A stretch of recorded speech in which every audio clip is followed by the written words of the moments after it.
Тоқтар Әубәкіров Қазақстаннан шыққан тұңғыш ғарышкер. Ол 1946 жылы 27 шілдеде Қарағанды облысы Қарқаралы ауданында дүниеге келген.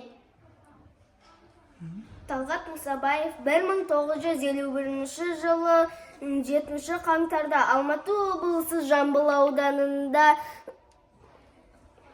Қарғалы кентінде дүниеге келген. Ол Қазақстанның екінші ғарышкері. Айдын Айымбетов 1978 жылы 27 шілдеде Алматы облысы Талдықорған қаласында Өтенай ауылында дүниеге келген. Ол Қазақстанның үшінші ғарышкері. Олар өзінің еңбегі мен батырлығын көрсеткен үшін халық қаһарманы атанған. Тамаша.